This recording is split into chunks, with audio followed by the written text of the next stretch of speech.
The clone trooper Tech, otherwise known as CT-9902, was a genetic mutation who belonged to Clone Force 99.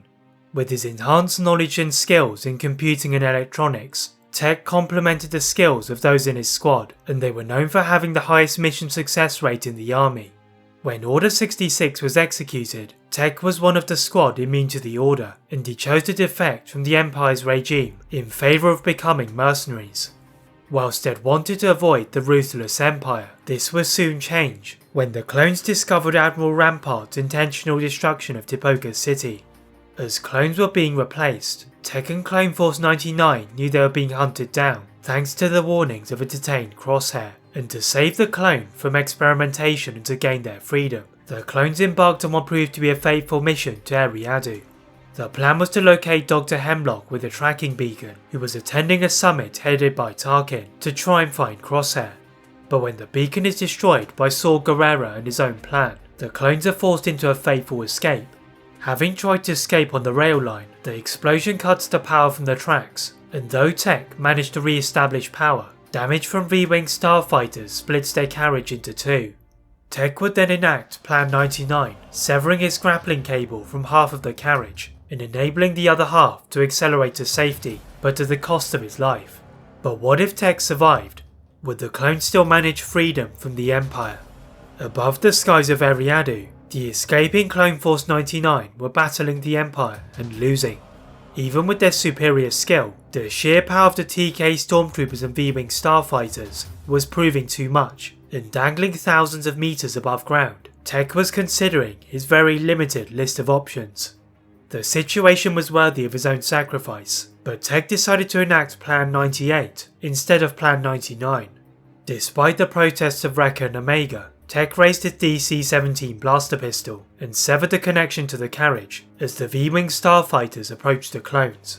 As the other half of the railcar accelerated, Tech started to fall down, but quickly switched to his DC-15A blaster carbine to try and reattach his ascension cable to a starfighter. As he desperately wrestled to cling onto his cable, parts of the broken carriage clattered into his body and his grip started to slip.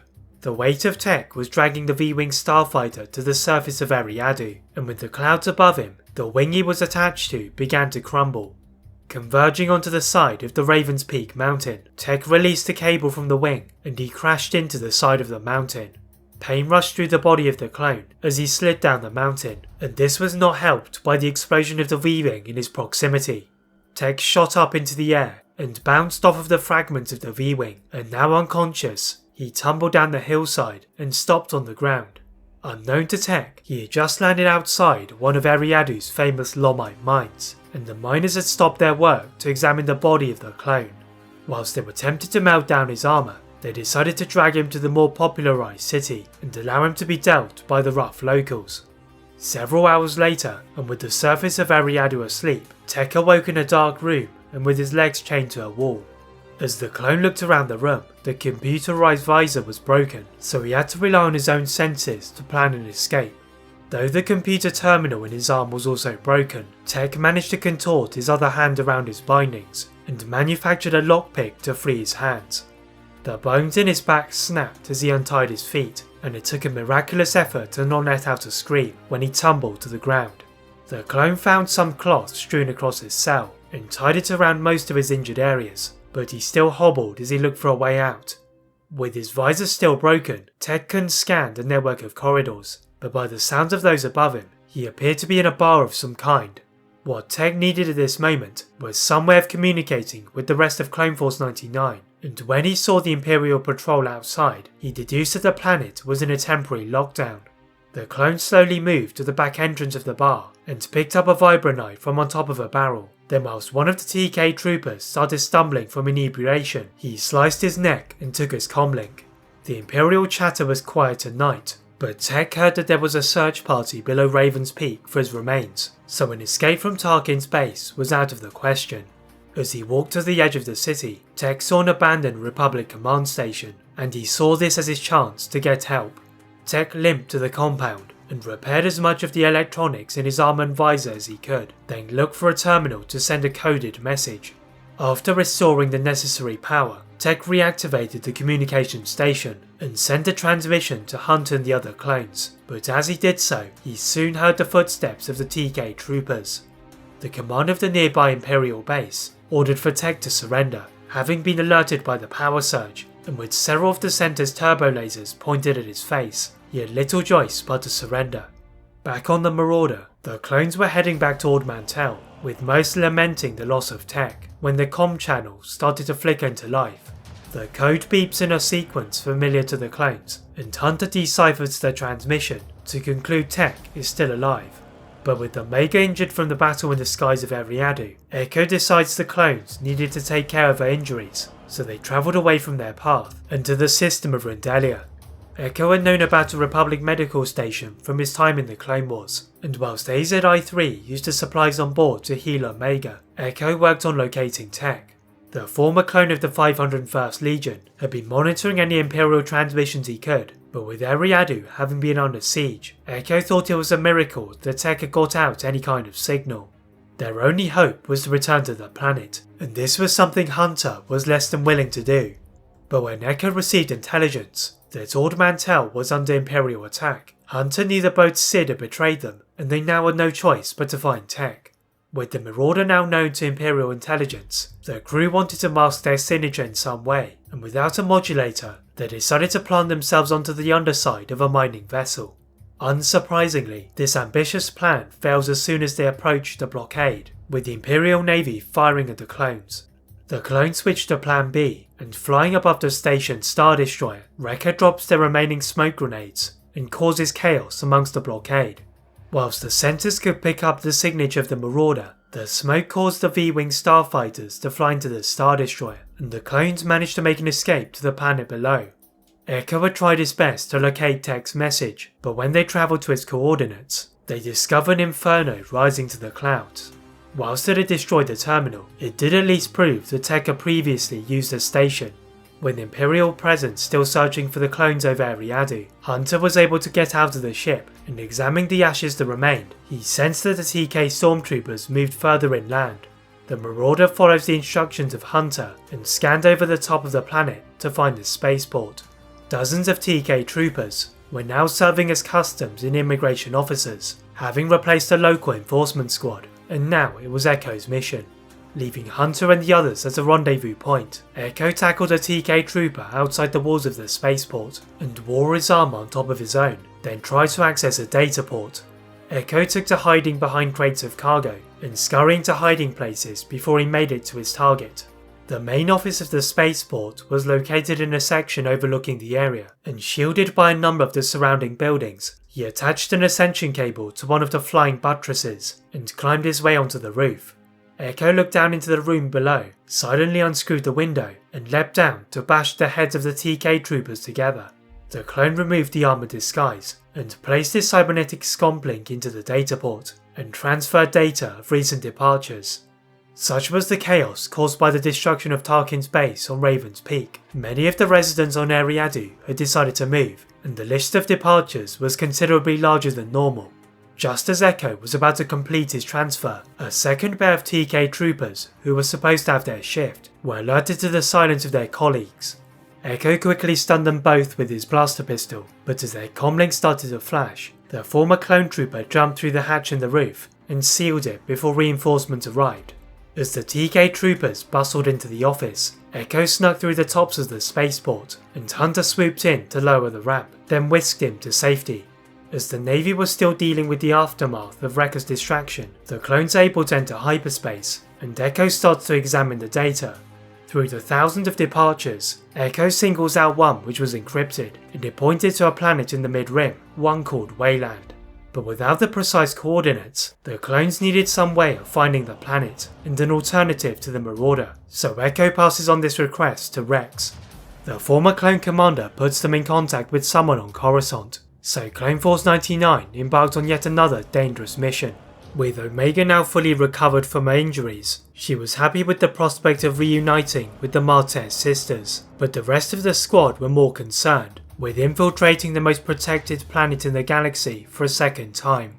The introduction of the Imperial Defense Recruitment Bill had made clones like themselves an even greater target, and for the journey to Coruscant, the clones were disguised in civilian clothing and were on board a Class 4 container vessel.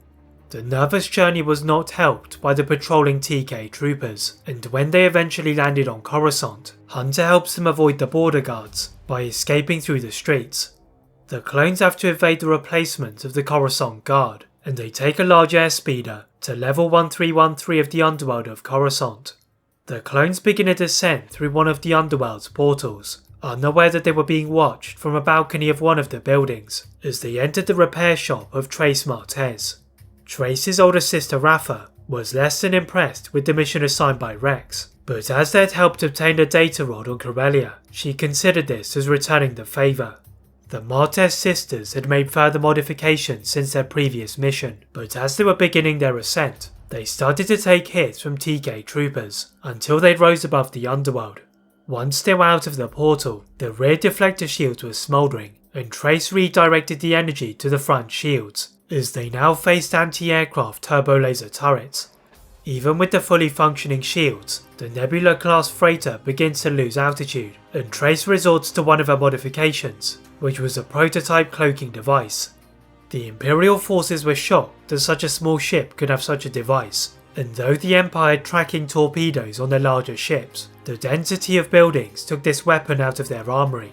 As the role of tracking the Silver Angel was delegated to the ground troopers, Trace had obviously miscalculated the concentration of Stygium crystals, and the cloaking device simmered out of action as they crashed into the centre of the roof of the Senate Apartment complex. Sparks flew into the air as the hull of the Silver Angel skidded along the ground, and the Silver Angel dangled off of the side of the platform until Wrecker helped to drag the ship back into safer territory. As the crew got to their feet, AZI-3 tended to any minor injuries, whilst Echo helped the Martez sisters repair the ship. Hunter's enhanced senses detected an electromagnetic anomaly and pointed to the building beside them, which had the face of former Naboo Senator Padme Amidala. Though the entrance was sealed, Omega's curiosity convinced Hunter to investigate, and he found a weakness in the walls to create a small tunnel. Once they were inside the apartment, they found everything covered in ornate cloth, but what drew Hunter's attention was a small scout transmitter which had been left behind. With nothing else of note in the apartment, Hunter gives the transmitter to Echo, but even he can't identify its source, so he suggests someone on Coruscant who might. With Imperial patrols in the distance, Hunter and Omega carefully prowl the streets and travel from the high-end Senate district to the hard-nosed industrial district known as Cocoa Town. The two clones entered into a shady-looking diner, and approaching the counter, they were greeted by an amicable basilisk known as Dexter. The formation of the new empire had not been kind to Dexter or his diner, but when Hunter used Echo's advice and said they had known a man named Obi-Wan Kenobi, Dexter was willing to identify their scout transmitter. As Echo had suspected, the transmitter was of Naboo descent, but as they were about to leave, Echo reported from the other side of the city that the Empire was homing in. Somebody had obviously not taken a liking to the desecration of Amidala's home, and at Dex's diner, the trio were now surrounded by patrol gunships. Dexter had been in worse situations, however, and guiding the clones out of the rear entrance, he made sure to redirect one of the nearby steam pipes, conveniently in the faces of the TK troopers. As the clones were misdirected by Dexter, Omega and Hunter were in an old factory, but with the signal obscured by the buildings, they had no easy route to the Silver Angel. As they tried to climb the roof, they started to feel colder, which was strange considering the heat generated by their surroundings, but then they saw Royal Guards. Their previous experiences and sightings on the HoloNet told the clones that a figure of authority was nearby, so they decided to climb upwards through scaffolding until they found the roof. With a sufficient signal, Hunter tries to contact Echo and the crew, but all he could hear from the other end was static. As Omega and Hunter looked to the skies, they did not see the Silver Angel, but a squadron of intimidating gunships, and Hunter started to look for options. The Royal Guards began their ascent, and as the TK troopers loaded their weapons, Hunter made his move. The clone jumped onto the closest TK trooper, and taking his DC-15A blaster, he threw the weapon back to Omega. This was not one of the plans she had learned from Tech, but improvisation was one of her specialities, and firing the ascension cable at the closest gunship, she narrowly escaped the pike of a royal guard, and now started to tilt the gunship. Omega clearly not received Hunter's instructions, as the clone was now captured by the TK troopers, but Hunter managed to use the angle of the ship to slide his DC-17 pistol to Omega. As she looked at Hunter, she realised the magnitude of his sacrifice, and she severed the connection to the ship. Omega fell onto a nearby roof, and she could hear the voice of Hunter fading as she entered the network of alleyways. Omega fired off shots with a DC-17 hand pistol as the TK troopers descended from the gunships, until she was dragged into an abandoned warehouse. When Omega awoke, she heard the voice of Asajj Ventress, whom thought Omega was about to reveal her location. Whilst Omega was unwilling to trust a Dathomirian, Ventress pointed out that she had little choice, so the clone explained why she had been on the run. Ventress was able to shed light on why the Emperor wanted Omega, but there was no time to test her force capabilities, as she now needed to move as soon as possible. The Night Sister wasn't willing to help Omega save the clones, but as her own mission was away from Coruscant, she helped her find a shuttle at the old shipyard, where she could travel to Naboo, which was her only lead at this moment. Using the lessons taught by Tech, Omega is able to get her shuttle off of the ground, and with Imperial forces searching elsewhere, she is able to leave and enter Imperial airspace. Thanks to the ship's autopilot, Omega merely had to input the coordinates, and she would arrive on Naboo after a number of days. Since the rise of the Empire, Naboo was a planet which had yet to complete its takeover, but Omega remained alert as she passed through the smattering of Imperial ships. The clone had no other clue than the name of the planet and the name Padme Amidala, so when she landed in Theed's spaceport, she asked the local Naboo security forces where she could find Padme's allies. The guards and officers looked at each other with suspicion and confusion, but before they could assess the threat of Omega, they are interrupted by Sabe, who ordered Omega to hand over the scout transmitter. Sabe ensured the guards would not take Omega, and took her to a secret base of operations, where she had kept archives on Padme since her death on Polis Massa. When Omega told her of the captured clones, Sabe believes they can work together because she needed an Imperial droid to decrypt some of the recordings in Padme's apartment. Sabe and Omega take one of the abandoned starfighters from the Theed Palace hangar, and the former handmaiden sets coordinates for an Imperial orbital station. Once they're in Imperial airspace, they discover that the elaborate scaffolding is still on the exterior and the hangar bays are yet to be constructed. Sabe decides to quietly land the starfighter on one of the lower levels, and they each set about their personal missions. The former handmaiden finds her mission much simpler, as she didn't need a droid but a data port, but what she saw was Padme's last words to Anakin Skywalker as he left for Mustafar. The anger within Sabe was soon replaced with panic, as Omega triggered the station's alarms by accessing the navigation computers. Running back to the ship, they fire the twin blaster cannons at the prototype TIE fighters, which were beginning to activate. As the station started to explode, Omega and Sabe knew they had drawn more attention than they had planned, but on their return to Naboo, Sabe makes contact with Bail Organa. The leader of the resistant movement was intrigued by Omega and the rogue clones, and he thought these captured clones could be useful, so he decided to provide Omega with transportation and Alderaanian forces to Wayland.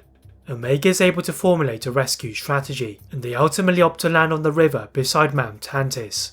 When they approach the skies of Wayland, the V-Wing starfighters are heavily patrolling the area, but thanks to their stolen Imperial shuttle, they bypass the first wave of defences.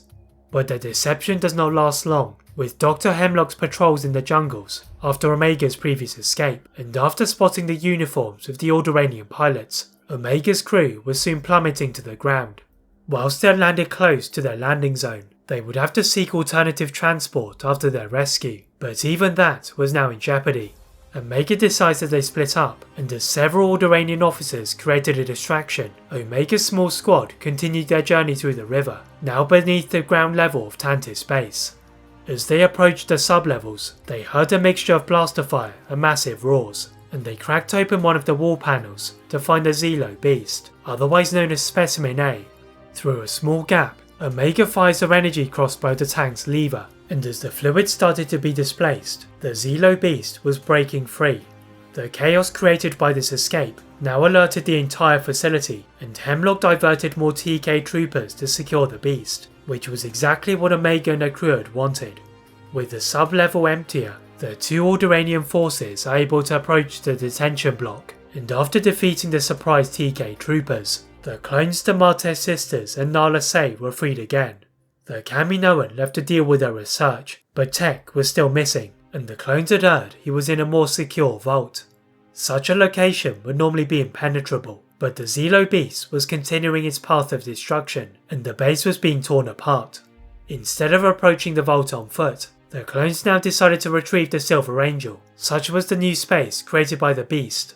But when they arrived, Omega felt the same coldness she had felt on Coruscant. Beside the Silver Angel was a Lambda-class shuttle, and out stepped the Emperor with his royal guards.